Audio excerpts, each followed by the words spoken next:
Today's reading comes from Matthew's Gospel. It's Matthew chapter 22 and verses 15 to 22. The question about paying taxes.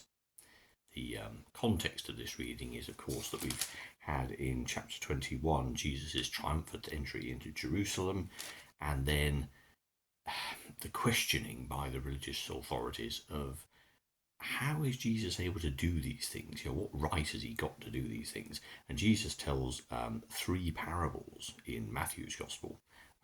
There are two in Mark and Luke in the same section, but here we have three, and they're all about the misuse of what has been entrusted into the care of the religious authorities, the way in which they have been given the opportunity to share God's good love with all people and to lead people towards a relationship with God, which they've singularly failed to do.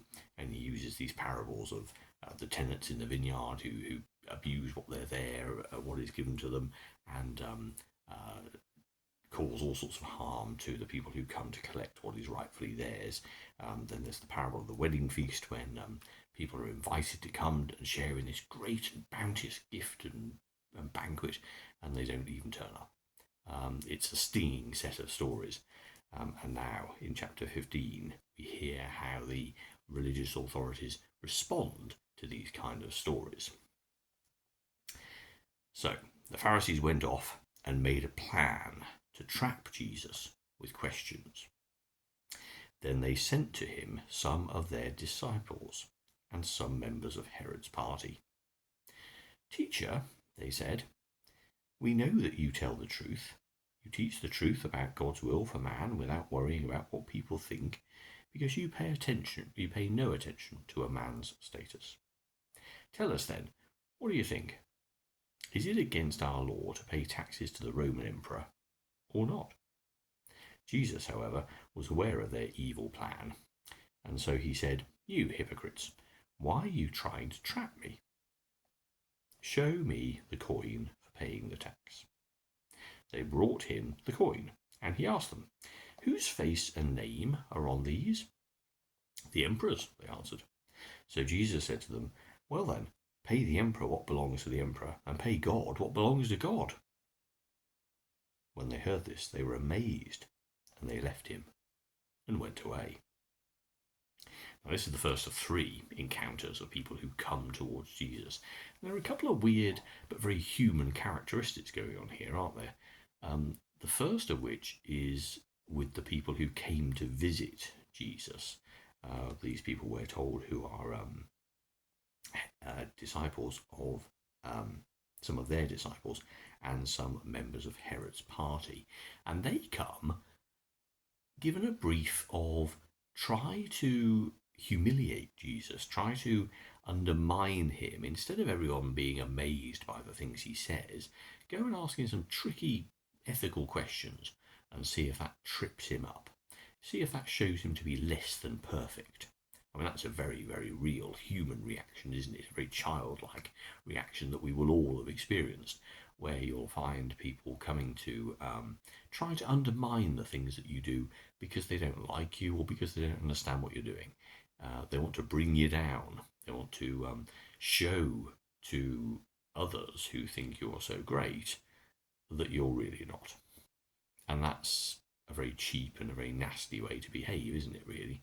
It doesn't show the person doing it in a very good light either, because whilst they may be able to discredit you, they themselves are shown as people who are malevolent and seeking to bring themselves into a greater spotlight and to show themselves to be great and good and righteous, because they've exposed this hypocrisy.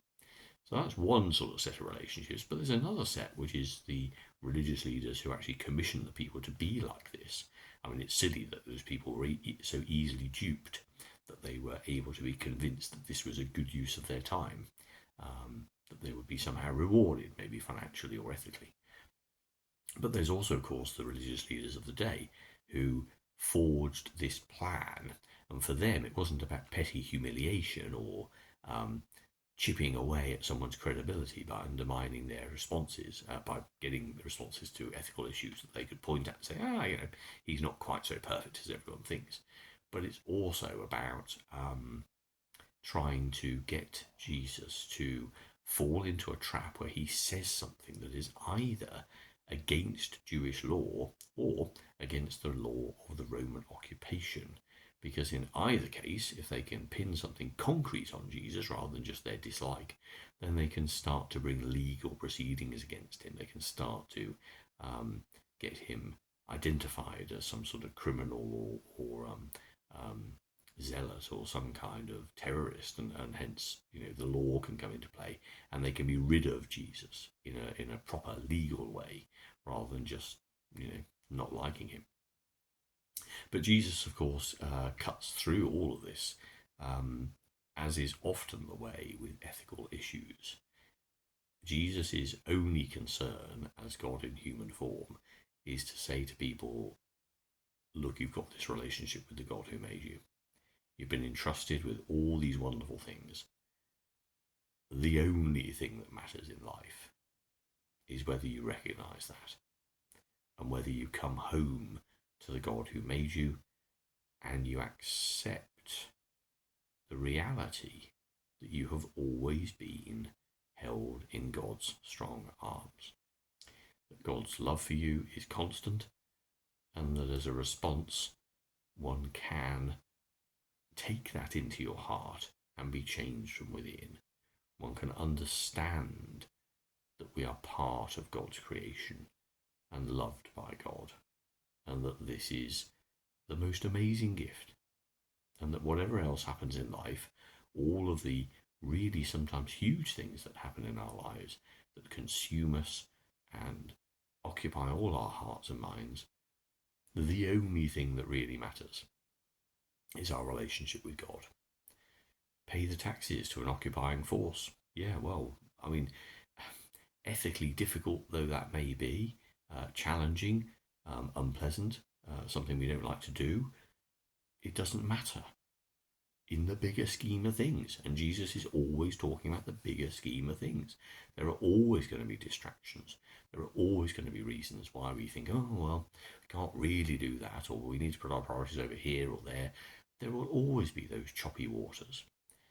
But Jesus comes to talk about the ground beneath the waters, the sea, the bedrock, the thing that cannot move. And that is our relationship with God. He says, look, you may want to think that this is the most important pressing issue in the world, but I'm telling you, God is here for you right now. Why don't you just understand that? Why don't you see that? Instead of trying to please other human beings in their petty quest for moral supremacy, why don't you try and see what is eternal and good rather than faff about with trying to make somebody else look small?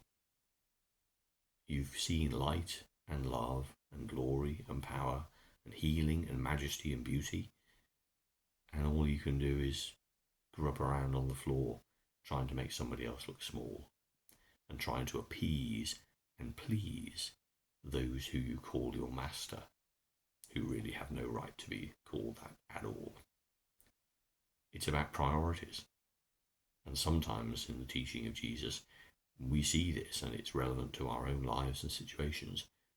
We may want God to give us an answer to what seems to us to be a majorly important thing.